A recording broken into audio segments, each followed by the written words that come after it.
Alam niyo ba na may 10 halamang gamot na nakapagpapagaling sa isang sakit ng tao? Halina't alamin. This is the Halina't alamin ang mga 10 halamang gamot. Tulad na lamang ng akapulko. Ang akapulko ay isang halamang gamot na nakakatulong upang magamot sa ating problema sa balat. Ang akapulko ay nakakatulong din para magamot ang buni at an-an. Dahil ang akapulko ay nakakatulong upang maiwasan ang infeksyon sa ating katawan. Sunod naman ay ang nyog-nyogan.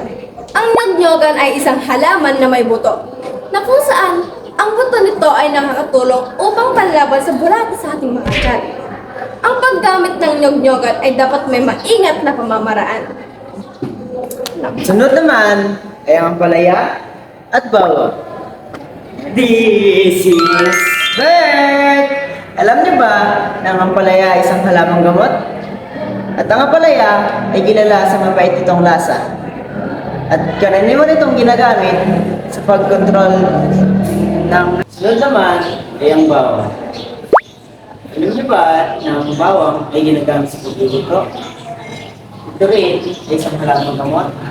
Ang mga sangkap nito ay maaaring makatulong sa ngipin, sa... Susunod naman rito ang bayabas at ang luya. Paano nga ba nakakatulong ang bayabas at luya sa ating katawan? Halina't alamin. This is rich! Alam niyo ba na ang bayabas ay halamang dahon na ginagamit upang maugasan at palinisan ang ating mga sugat at upang ito ay maghilom agad? At ang bayabas ito ay kilala rin sa katangiang nakakapagpaalis ng ilang mikrobyo sa ating katawan. Ano nga ba ang luya? Ang luya ay ginagamit upang pampalasa sa ating mga niluluto. At ito ay halamang gamot upang maibsan ang ating pagduduwal at pagsasakit sa tiyan at sa ulo. Sunod naman ay ang sambong at tanglad. It is life! Alam niyo ba na ang sambong ay karaniwang ginagamit bilang diuretic o pantulong sa paglabas ng tubig sa katawan at karaniwan din itong iniuugnay sa mga problema sa bato. At ang tanglad naman ay isang mabangong halaman na gamot na ginagamit sa pagluluto at paggawa ng tsaa. Meron din itong mga sangkap na maaaring makatulong sa pagpapagaan ng ilang karaniwang sakit. Ang susunod naman ay lagundi at oregano. Halina't alamin. This is Kai!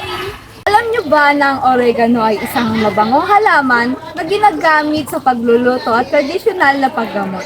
Madalas itong ginagamit upang makatulong sa ubo at sipon.